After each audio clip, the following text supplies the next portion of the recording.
Oke, bismillahirrahmanirrahim. Assalamualaikum warahmatullahi wabarakatuh. Perkenalkan, nama saya Muhammad Syawal Arifin, ND 400 190 100 dari kelas praktikum E. Video ini dibuat untuk memenuhi ujian akhir semester praktikum teknik tenaga listrik lanjut. Di sini saya akan menjelaskan tentang generator sinkron dan generator asinkron.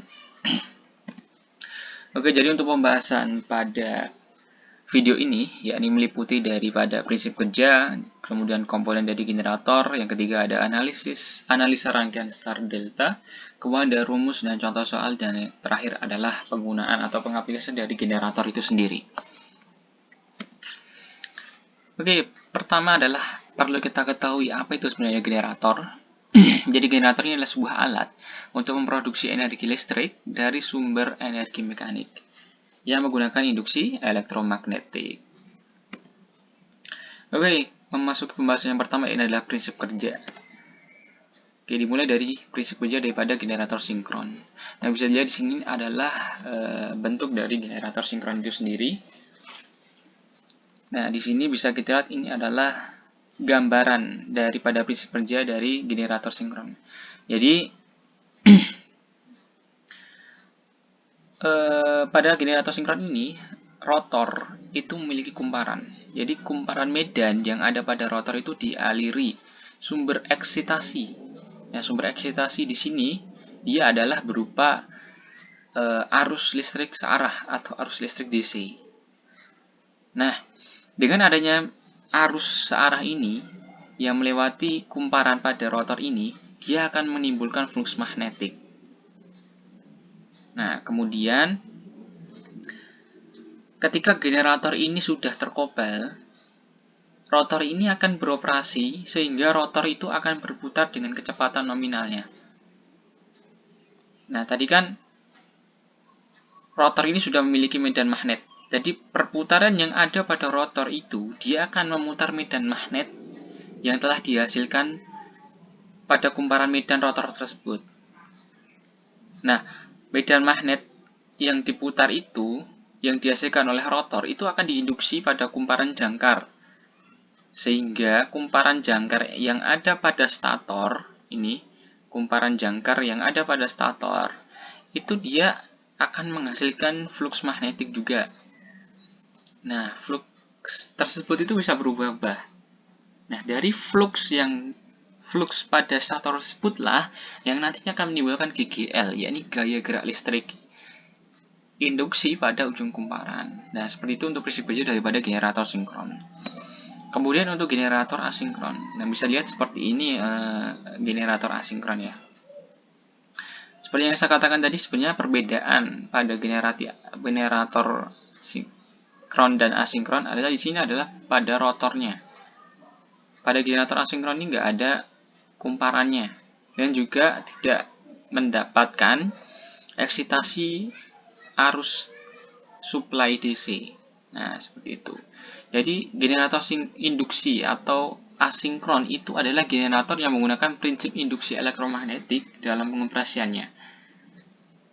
Generator ini tuh mendapatkan eksitasi dari luar.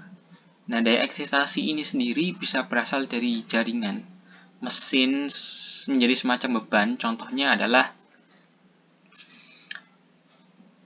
brick, atau bila sistem terisolasi atau standalone harus terhubung dengan suatu bank kapasitor yang cukup.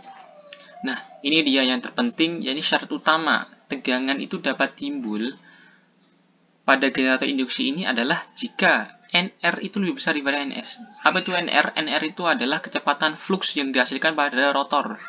Sedangkan NS sendiri itu adalah kecepatan flux pada yang dihasilkan di sinkron, kumparan sinkron. Nah, jadi misal radiator diputus oleh pergerakan luar yang dihasilkan tadi eksitasi luar tadi, itu memutar rotor sehingga kecepatannya itu di atas NS, kecepatan flux yang dihasilkan oleh kumparan pada stator, maka dia akan jadi slip yang nilainya itu akan negatif. Nah, sehingga mesin itu akan mensuplai daya dan menghasilkan tegangan. Nah, selain itu untuk membangkitkan tegangan juga memerlukan yang namanya daya remanasi magnet pada rotor tersebut. Nah, kemudian lanjut pada komponen-komponen generator. Yang pertama ada komponen generator. Sebenarnya komponen generator itu ada dua komponen penting. Yang pertama ada stator dan rotor. Oke, jadi pertama kita bahas tentang komponen generator pada generator sinkron, yakni pada stator. Nah, stator atau armatur pada bagian generator ini berfungsi sebagai tempat untuk menerima induksi magnet dari rotor. Nah, arus AC yang menuju ke beban itu disalurkan melalui armatur komponen I. Komponen ini berbentuk seperti rangka silinder. Nah, ini dengan lilitan kawat konduktor yang sangat banyak. Nah, armatur itu selalu diam. Jadi dia itu permanen, tidak bisa bergerak. Nah, stator ini pada mesin sinkron itu terbuat dari bahan ferromagnetik yang berbentuk laminasi untuk mengurangi rugi-rugi arus pusar. Dengan inti ferromagnetik yang bagus serta permeabilitas dan resistivitas dari bahan yang tinggi. Kemudian di sini ada rotor. Nah, rotor ini adalah bagian dari generator yang bergerak atau yang berputarnya.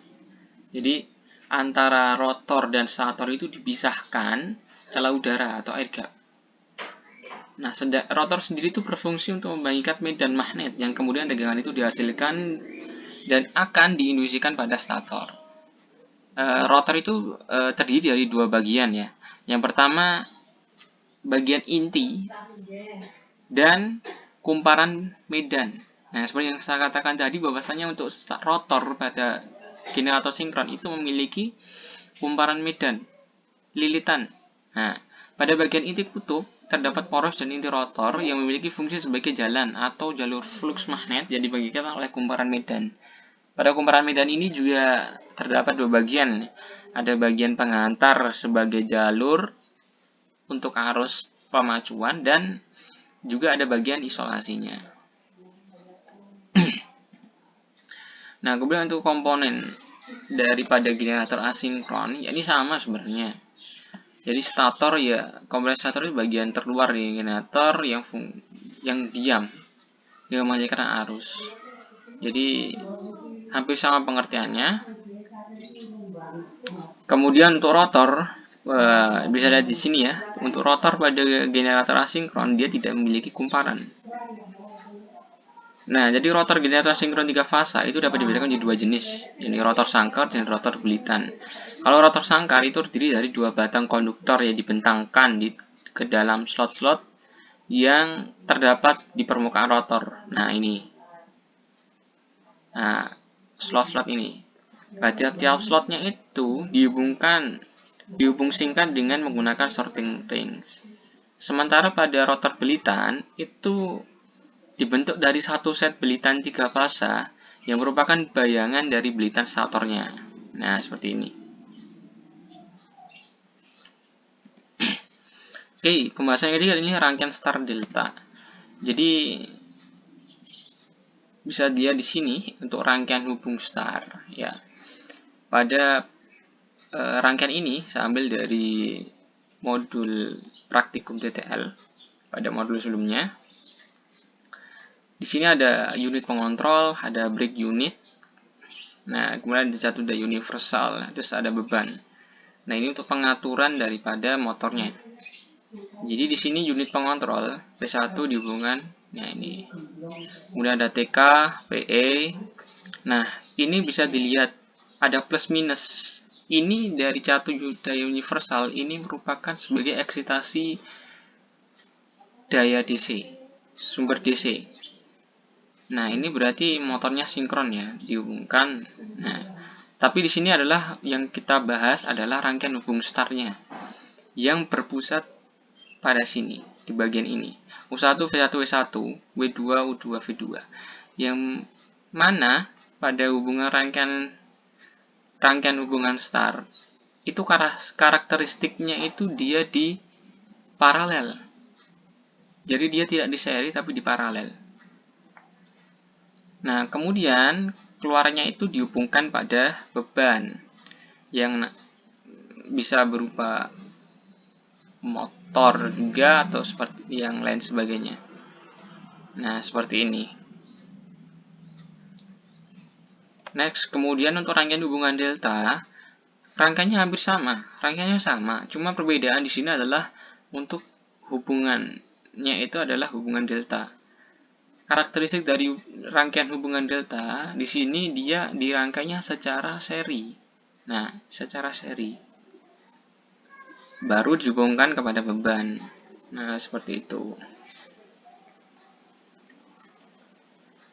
Sebagaimana yang kita ketahui bahwasanya hubungan star itu dia dipakai ketika starting, karena hubungan star itu dia kecepatannya tidak terlalu cepat. Nah, makanya dia cocok digunakan untuk starting karena memulai pergerakan pemutaran itu dari nol. Sedangkan kalau menggunakan hubung delta, dia cocoknya adalah setelah starting kemudian berpindah ketika kecepatannya sudah mulai cepat. Nah, seperti itu untuk prinsip sebenarnya dari rangkaian hubung star dan hubung delta itu sendiri pada generator. Nah, kemudian ada rumus dan contoh perhitungan. Oke, yang pertama ini ada rumus perhitungan pada generator. Yang pertama adalah rumus frekuensi. Jadi rumus frekuensi adalah F sama dengan NR kali P kali per 120. Jadi NR itu adalah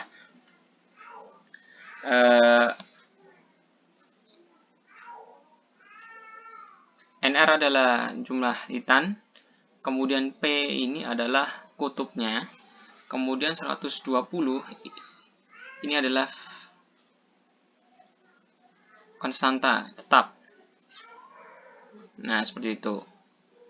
Kemudian ada generator hubung delta, ini adalah untuk mencari arusnya, rumusnya adalah P per akar 3 kali VLL kali cos theta. Nah, P. Nah, sedangkan catatan untuk VLL pada hubungan delta ini nilainya sama dengan tegangan eksitasi. Dengan cos theta-nya itu adalah 0,97. Oke, ini VLL itu tegangan sumber ya, berarti sumber AC, jadi 220 volt. Kemudian P di sini, P besar berarti dia adalah dayanya. Kemudian pada generator hubung star, untuk mencari arusnya sama rumusnya, P akar 3 VLL per cos theta, kali cos theta. Cuma perbedaan di sini untuk VLL pada hubungan star itu adalah tegangan eksitasinya dikali 3. Nah, ini perbedaannya untuk tegangannya. Oke. Lanjut, kemudian untuk contoh soal.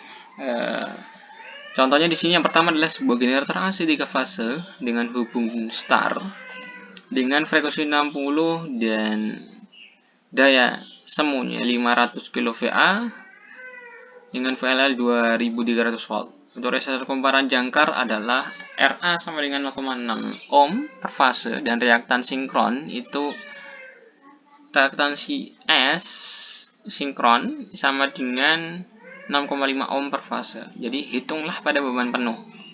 Pertanyaannya, tegangannya dibangkitkan dari fase ke fase pada faktor daya sama dengan 0,8. Lagging. Regulasi tegangan pada faktor daya sama dengan 1. Nah, ini untuk pembahasannya. Nah, bisa dilihat di sini untuk pembahasannya seperti ini. Sebagaimana sudah diketahui tadi, EA sama dengan V0. Nah, ini bahwa bertumpuk. Tapi begini tuh pembahasannya untuk mencari yang namanya tegangan jangkar yang dibangkitkan pada faktor daya kalau kita menggunakan laggingnya 0,8, yakni 3417 volt. Sedangkan kalau kita menggunakan faktor dayanya itu adalah 1, dia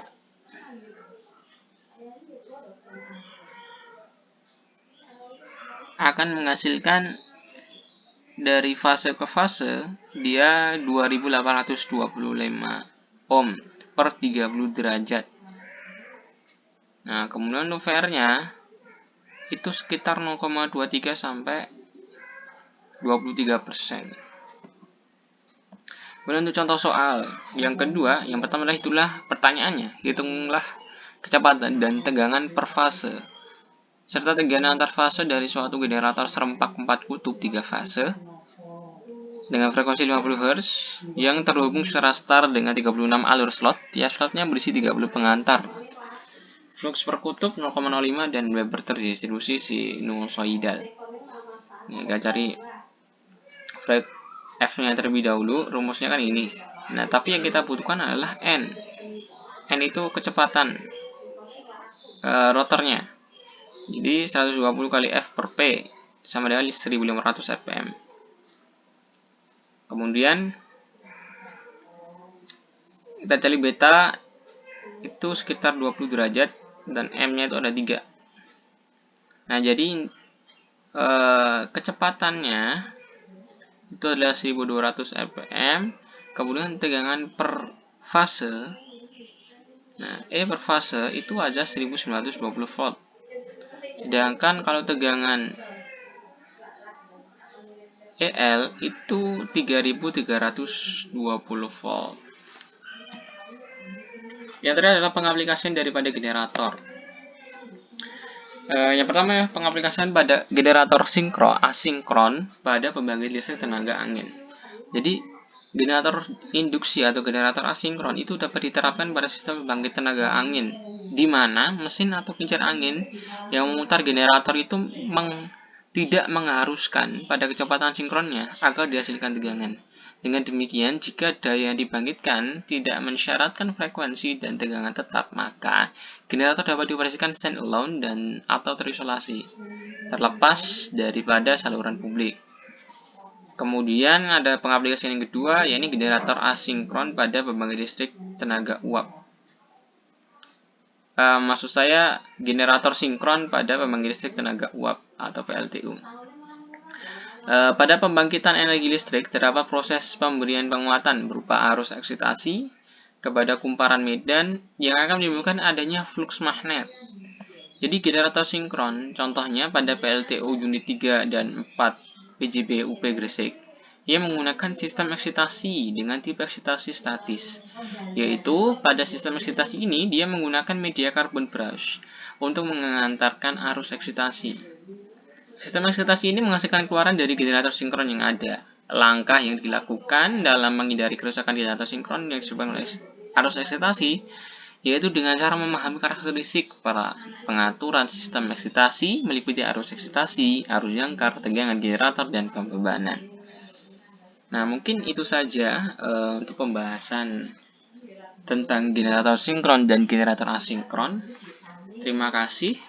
Untuk link YouTube akan menyusul. Mungkin cukup itu saja dari saya. Sekian, wassalamualaikum warahmatullahi wabarakatuh.